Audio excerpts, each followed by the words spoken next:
Thanks, Steve. Thanks, Charles. Once again, my name is Carl Van Dril, and I'd like to thank the military ministry for inviting me to be a part of this prayer service today. I think it's terrific that we have this ministry connecting this community together and creating yet another important small Christian community amongst us here at St. Margaret Mary Parish. A little bit about me. I've been a member with my wife and family here at St. Margaret Mary Parish for over 30 years. I was drawn to the community here after having a very vibrant college faith experience. Me and many others from that faith experience came here. What snagged me here was the music ministry. That continues to be the most important part of my life here at St. Margaret Mary Parish. But I'm also an active member in our Daybreak transitional housing program for the homeless. And I'm also currently serving on our pastoral council. Just putting all that aside, I'm a very unlikely person to speak to you today. I appreciate and hold in high esteem our military and our veterans. But the life and legacy of our armed forces has never been a part of my family culture. Nobody in my direct family is a veteran. Very few in my extended family are veterans. But there's one very strong connection with my life and my family's background that I will share with you today. My grandfather, his name is Dril Veteran. He kept a diary of the last winter of World War II. My grandfather, grandmother, and their family of 8 children, including my father, the oldest, lived in the Netherlands through this terrible and difficult occupation of Holland. My mother wrote her autobiography some years back. One of the most compelling chapters in her experiences was of World War II, living as a young teenager.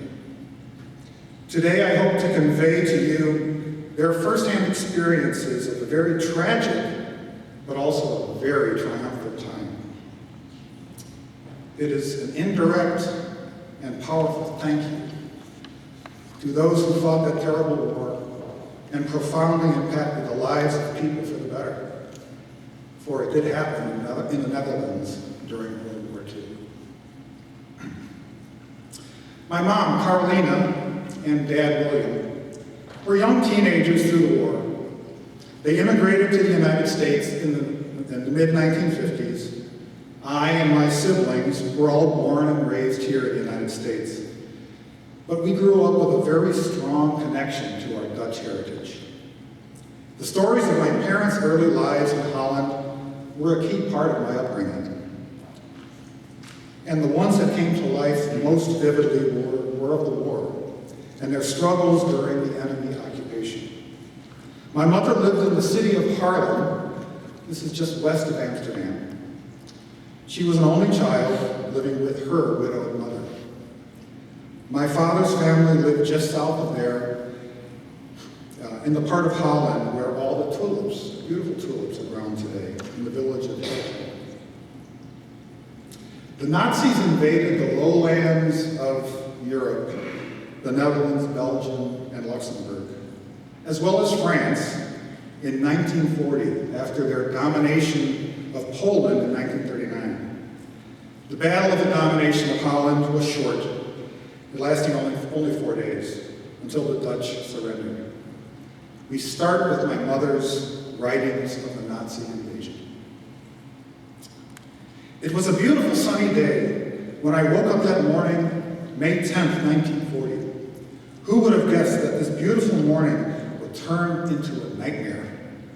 The Nazis were invading our country, and the bright blue sky was polluted with the thundering noise of low-flying airplanes. It was a horrible experience, and I remember the devastating sight of the smoldering buildings. Many innocent lives were lost that day already.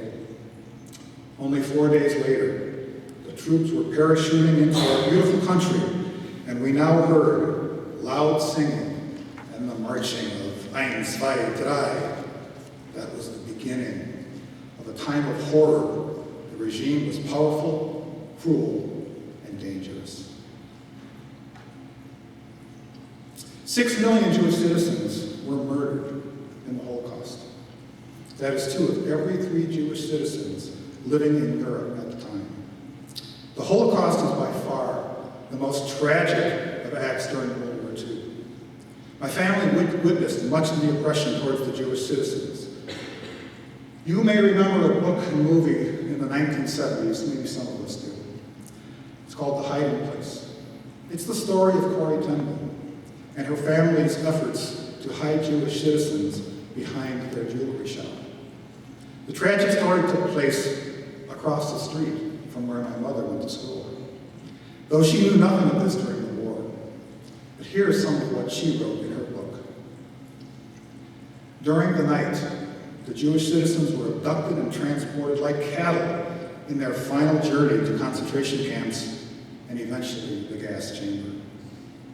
It frequently happened that I talked to a Jewish family in the afternoon, but then they were gone the next morning.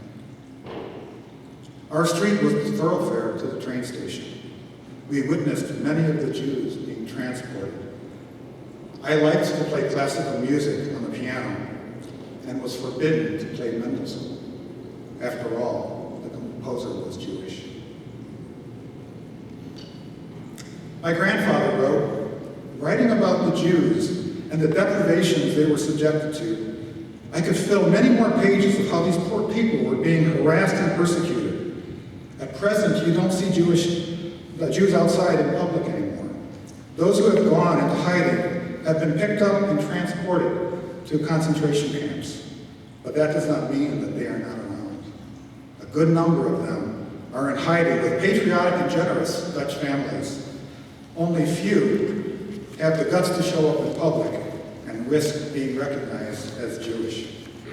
Back in 1942, we took our children to the zoo in Amsterdam. Getting there from the train station, we walked through the Jewish quarter. It was, for the most part, deserted. Storefronts were nailed shut, houses were abandoned with broken windows, and the contents plundered by the Nazis. My grandfather took incredible risks, also hiding Jewish people in his home. If caught, he and the members of my family could have been executed. I am intensely proud of my grandfather for his courage. He writes, last year, we had a 22-year-old young man hiding in our house. It sure was getting crowded in our small house. Pa, Ma, 8 kids, and 1 in hiding. Before him, we had a Jewish girl. During the summer months, we had a Jewish couple in hiding with us. My uncle, Ahon, he was married to my dad's sister. He was Jewish. He survived the horrors of the Holocaust by escaping Holland, hiding in the undercarriage of the train car as it left the country. He escaped to the UK, joined the Royal Air Force, and spent the remainder of the war fighting with the Allied forces. He lost most of his family to the camps of the Nazi regime. My grandfather was a strong-willed and somewhat obstinate character. He often bent the rules for the benefit of the needy, as he had a very strong sense of compassion. He writes, I applied for a job at the local ration administration office. I did get the job. I liked it because I was in a position to help people like Jews and others in hiding who were not supposed to get ration coupons.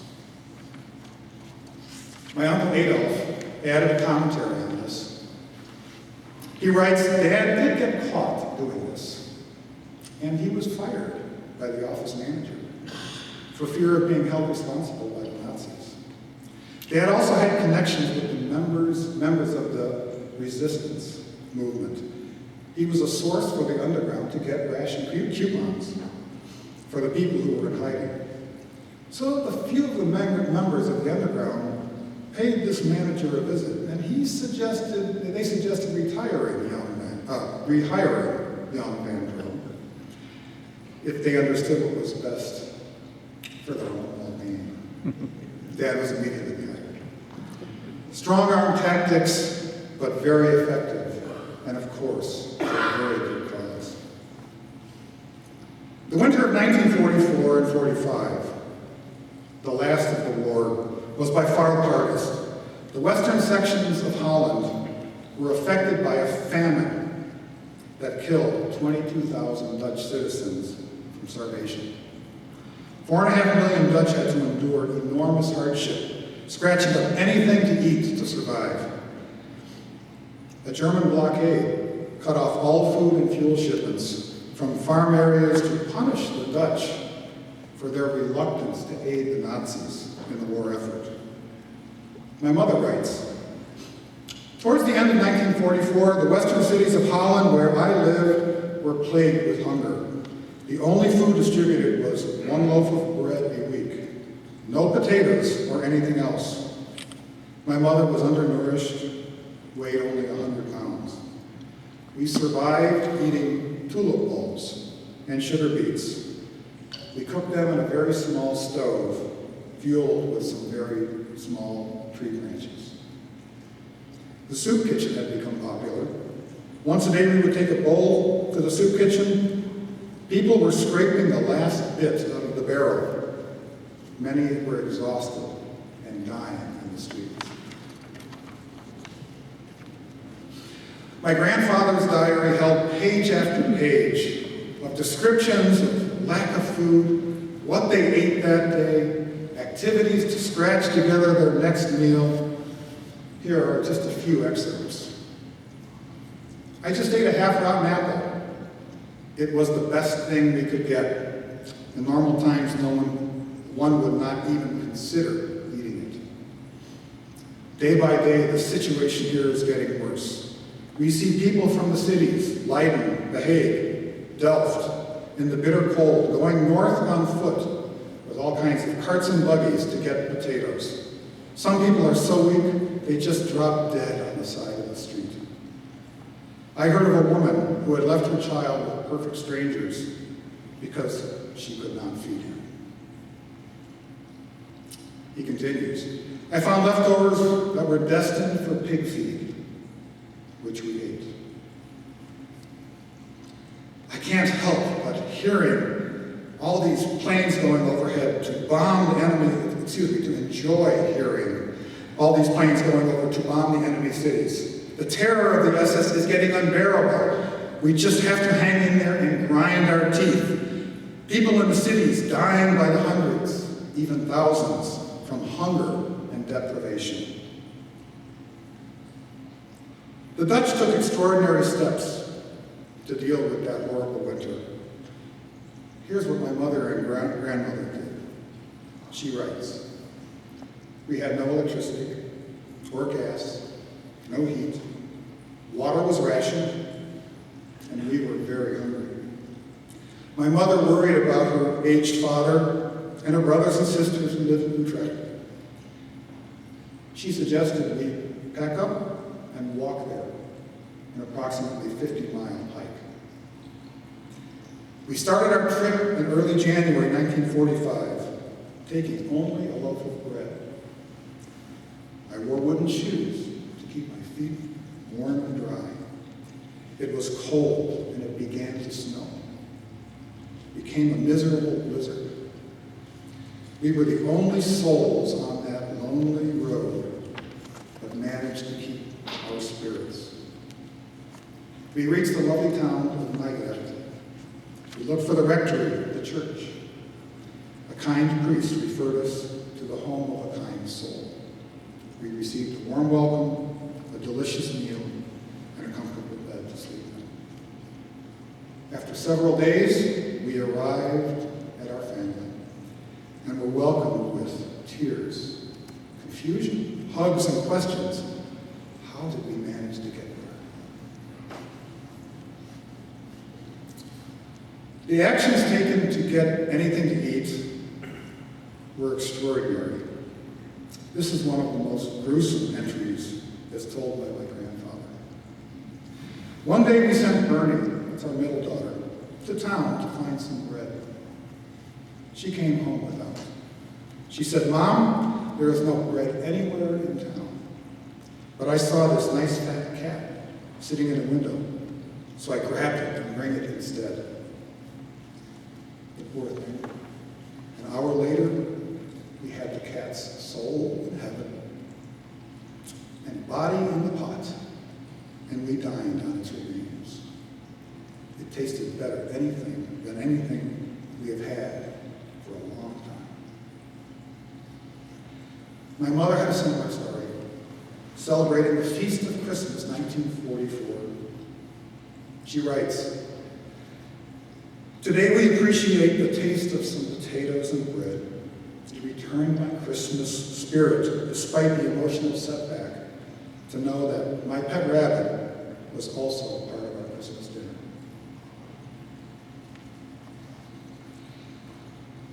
The best part of their writings is the happy ending. These people went crazy with happiness when they were finally freed. Their words express an overwhelming, almost maniacal joy when the war ended. But first, a story of resourcefulness leading up to those final days of the occupation. Remember, there was no electricity, no power, no radios, no lights. Most homes were dark and silent. My father was able, however, to rig up an improvised generator to put to good use for the family and the community.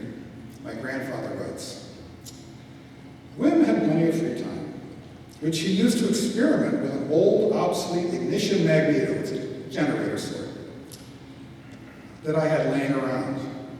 He mounted a pulley on it, set his bike on a wooden platform to raise the rear wheels.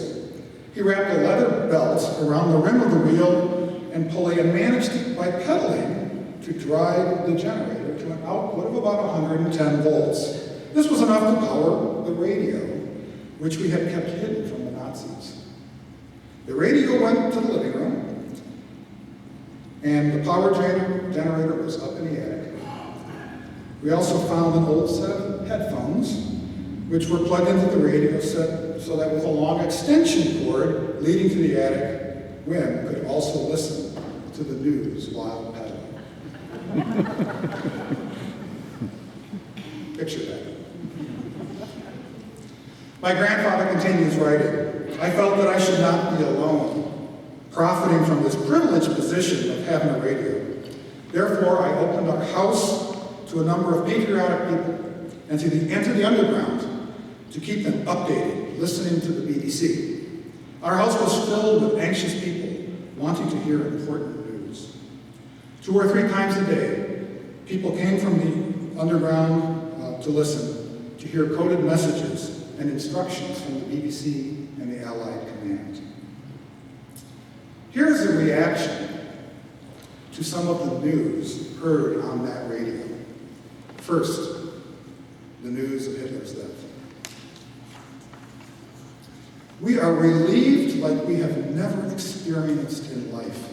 Now we know that the end is near. The feeling is indescribable. The Nazi regime is going to the dogs. Finished. Better days are coming. We are almost starving, but that doesn't bother us too much anymore." A few days later, the surrender is final. Hearing the news as if you were there. It is now May 4th. 2 neighbors come with the news that the war is over. Back to the radio, and sure enough, we hear the official news. The Nazis have surrendered. I could not hear the last words of the broadcast because of the noise from screaming and whistling. We were outside of ourselves. We called the kids from bed and told them, "Thank God the war is over." The next day, Saturday, May 5th, 1945. What a beautiful day it was. People, when meeting on the street, were congratulating each other. Crowds were walking up and down the main street, arm in arm, jumping and dancing. 3 days later, the first Allied soldiers were passing through. People were absolutely frantic, outside of themselves and crazy with joy, seeing their liberators. The enthusiasm knew no limits, and they showered the soldiers with flowers. The jeeps crawled slowly. The soldiers looked as if they were from another world, healthy and fresh, and a rosy color on their skin. In contrast, most of us, after all the lack of food, were looking pale and skinny. The tanks were beleaguered by hundreds of young people. My mother's recollections are equally triumphant.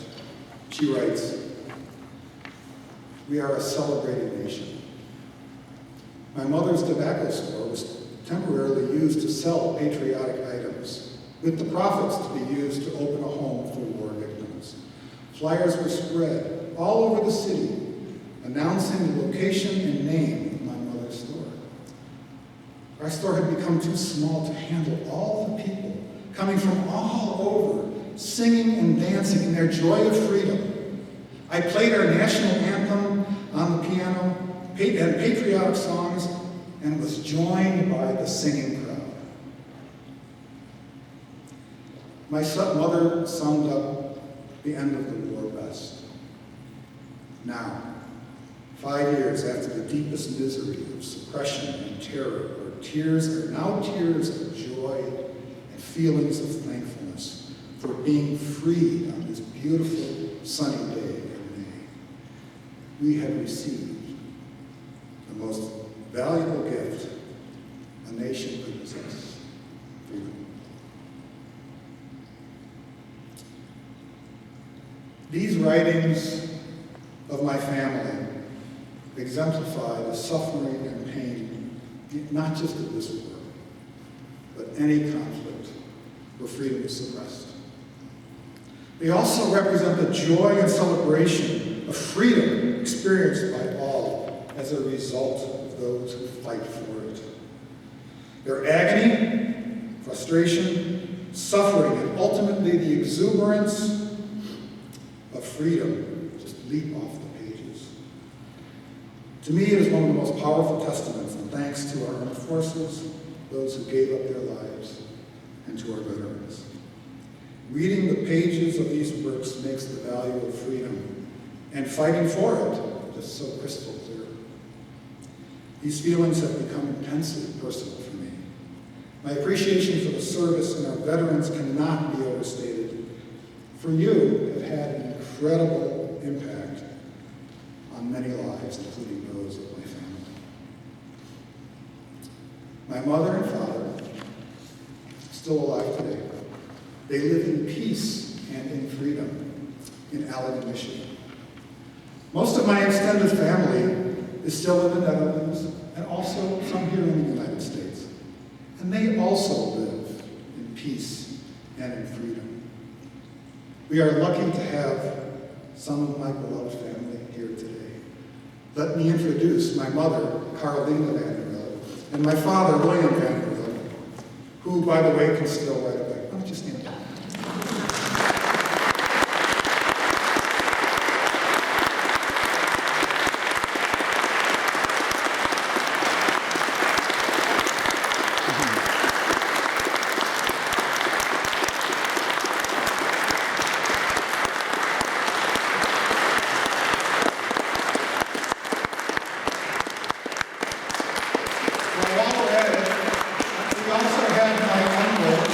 My uncle Adolph and his wife Joanne. He also was part of this story, and he was the translator of the diary of my grandfather from Dutch and English. So please stand up.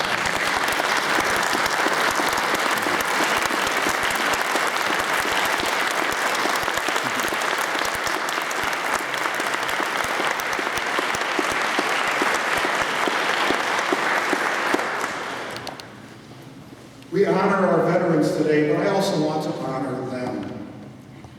Given their humble and difficult past, they have been incredible role models of appreciation, of humility, of persistence, service, and generosity. I could go for another 20 minutes talking just about them, but I will leave it at that. They have been wonderful examples for generations in our family and many others as well. So, giving this talk today, it's not my wish to glorify war. We're here at a prayer service today, and I have a prayer for all of you, and I invite you to join me in it. And prayers can be catalyzed, they can be triggered by many things. And I think of a bumper sticker. It's on the rear of my father's car. It is a prayer for peace. His bumper sticker says, "War is not the answer." My prayer is for persistent peace, so that examples, as I shared with you today, can be a part of our past. So many of those who are oppressed, may they be enlightened by the grace of God, and may those who are in conflict come together and find peaceful resolution without resorting to armed conflict. I have a second prayer also, and that is a prayer of thanks of the grace that has been exemplified in this story, the acts of mercy of the people who cared for one another during those difficult times, the mercy shown upon the people of Western Europe and the world by our veterans, and the freedom that was expressed. I thank you for allowing me to share my story with you today.